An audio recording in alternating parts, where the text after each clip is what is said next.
माता वैष्णो देवी ने त्रेता युग में माता पार्वती, सरस्वती और लक्ष्मी के रूप में मानव जाति के कल्याण के लिए एक सुंदर राजकुमारी का अवतार लिया था। लेकिन ऐसा क्या हुआ कि उनका शरीर तीन दिव्य ऊर्जाओं महाकाली, महालक्ष्मी और महासरस्वती के सूक्ष्म रूप में विलीन हो गया। तो आइए आज सुनते हैं माता वैष्णो देवी की पौराणिक कथा। आइए भक्तों, मेरे साथ सुनते हैं माता वैष्णो देवी की पवित्र और कल्याणकारी कथा। उम्मीद है आप कथा को पूरी अवश्य सुनेंगे। प्राचीन समय की बात है। एक बहुत ही पुराना स्थान जो कि कटरा के नाम से प्रचलित था, उससे कुछ दूरी पर स्थित हंसाली गांव में मां वैष्णवी के भक्त एक श्रीधर पंडित निवास करते थे। उनकी पत्नी का नाम सुलोचना था और वह भी माता की परम भक्त थी एवं श्रीधर के साथ माता की पूजा किया करती थी। लेकिन दुर्भाग्य से वे दोनों दंपति निसंतान होने से दुखी रहते थे एवं गांव वाले भी दिन प्रतिदिन उनका तिरस्कार करते रहते थे। एक दिन उन्होंने अपने घर में नवरात्रि में माता का पूजन रखा एवं नवरात्रि पूजन के लिए कुंवारी कन्याओं को गांव से बुलवाया। मां वैष्णो देवी कन्या वेश में उन्हीं के बीच आ बैठी। सभी का श्रीधर पंडित एवं उसकी पत्नी ने बड़ी श्रद्धा के साथ पूजन किया और पूजन करने के बाद सभी कन्याएं जब चली गई, लेकिन मां वैष्णो देवी वहां से नहीं गई और श्रीधर से बोली कि कल सभी को अपने घर भंडारे का निमंत्रण दे आओ। श्रीधर पंडित माता की बात सुनकर घबरा गए और बोले कि हे कन्या, इतना अनाज तो हमारे पास नहीं है कि हम सब गांव वालों को खिला दें। तभी मां वैष्णो देवी ने कहा कि आप चिंता ना करें, माता की कृपा से सभी ठीक हो जाएगा। तब श्रीधर ने उस दिव्य कन्या की बात मान ली और संपूर्ण गांव में भंडारे का संदेश पहुंचा दिया।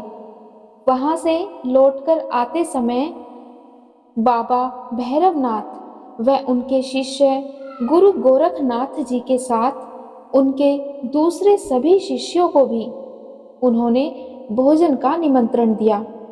भोजन का निमंत्रण पाकर सभी गांववासी बहुत अचंभित हो रहे थे कि वह कौन सी कन्या है जो इतने सारे लोगों को भोजन करवाना चाहती है। इसके बाद श्रीधर पंडित के घर में सभी गांववासियों का आना शुरू हो गया एवं भोजन के लिए सभी पंक्ति बनाकर बैठते जा रहे थे। तभी वहां वैष्णो देवी कन्या के रूप में आकर माता ने एक विचित्र पात्र से सभी को भोजन परोसना शुरू किया। भोजन परोसते हुए जब वह कन्या भैरवनाथ के पास गई, तब भैरवनाथ ने माता से कहा कि मैं तो खीर पूड़ी की जगह मांस खाऊंगा और मदिरा पान करूंगा। तब कन्या रूपी मां ने उसे समझाया कि यह ब्राह्मण के घर का भोजन है, इसमें मांसाहार नहीं किया जाता। किंतु भैरवनाथ ने जानबूझकर अपनी बात पर अड़ा रहा।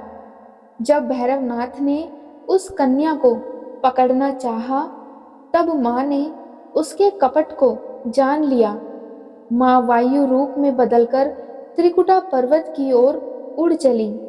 मायावी भैरवनाथ भी उनके पीछे पीछे गया और उनका पीछा करता हुआ वह भी त्रिकुटा पर्वत पर पहुंच गया।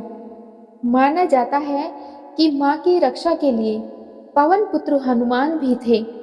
हनुमान जी को प्यास लगने पर माता ने उनके आग्रह पर धनुष से पहाड़ पर बाण चलाकर एक जलधारा निकाली और उस जल में अपने केश धोए। आज यह पवित्र जलधारा बाण गंगा के नाम से जानी जाती है।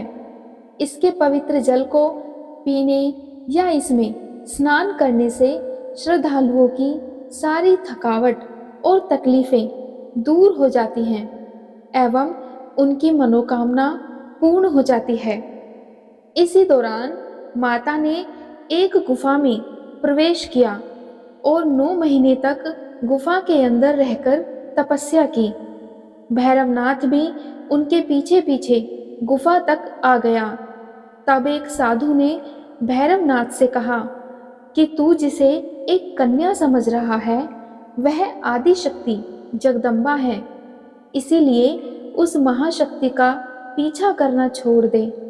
भैरवनाथ ने साधु की बात को नहीं माना।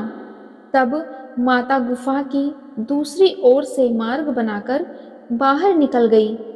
यह गुफा आज भी अर्धकुमारी या आदि कुमारी या गर्भजून के नाम से प्रसिद्ध है। अर्धकुमारी के पहले माता के चरण पादुका भी वहाँ पर है और यह स्थान वह है जहाँ माता ने भागते भागते मुड़कर भैरवनाथ को देखा था। गुफा से बाहर निकलकर कन्या ने देवी का रूप धारण किया। माता ने भैरवनाथ को चेताया और वापस जाने को कहा, लेकिन माता की बात को अनसुनी करके भैरवनाथ नहीं माना। माता गुफा के भीतर चली गई।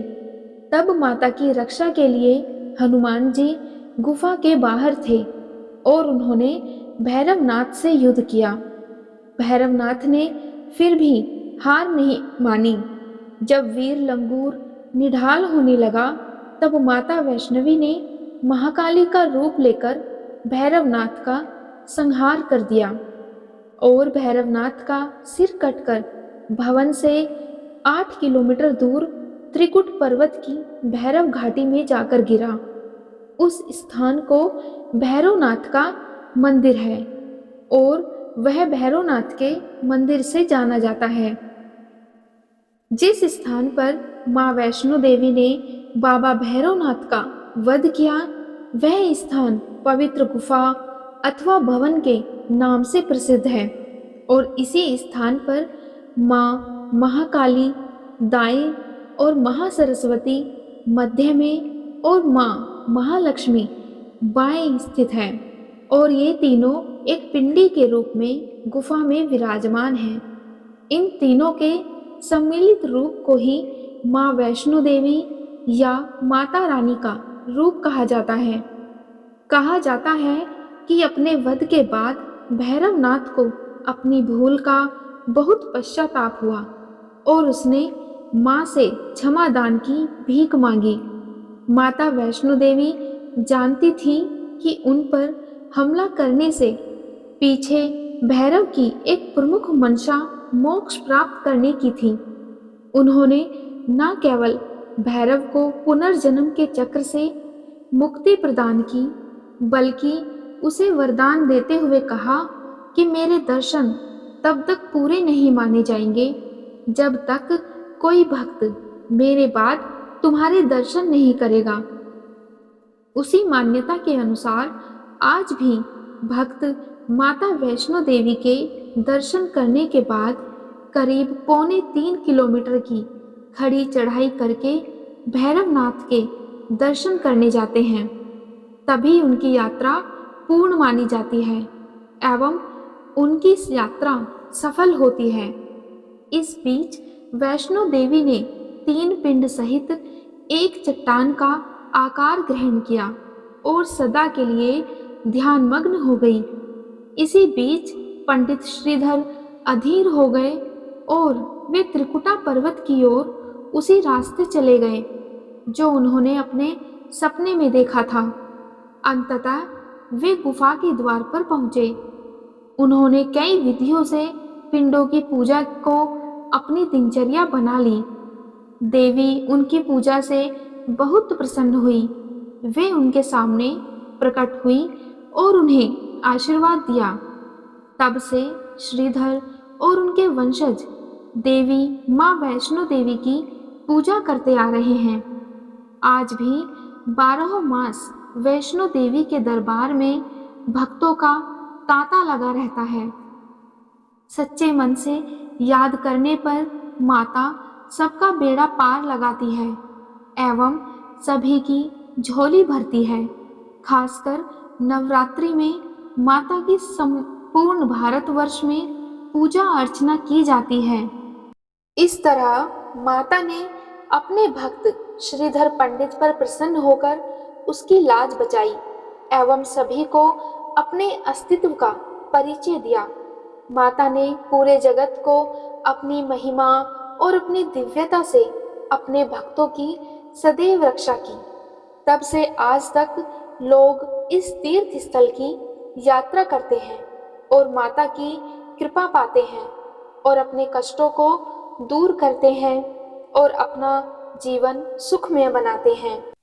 कहा जाता है कि माता वैष्णो देवी का जन्म दक्षिणी भारत में रत्नाकर के घर में हुआ था। माता के जन्म से पहले उनके माता पिता निसंतान थे और कहा जाता है कि माता का जन्म होने से एक रात पहले उनके माता ने वचन लिया था कि बालिका जो भी चाहे वे उसके रास्ते में नहीं आएंगी। बचपन में माता का नाम त्रिकुटा था। माँ वैष्णो देवी भगवान विष्णु की भक्त थी और उन्होंने उत्तरी भारत के त्रिकुटा पर्वतों में महिषासुर पर विजय पाने के लिए देवी का रूप धारण किया था। प्रेम से बोलो जय माता दी। ये थी माँ वैष्णो देवी की पवित्र कथा। उम्मीद है आप सभी ने श्रद्धा के साथ इसे सुना होगा।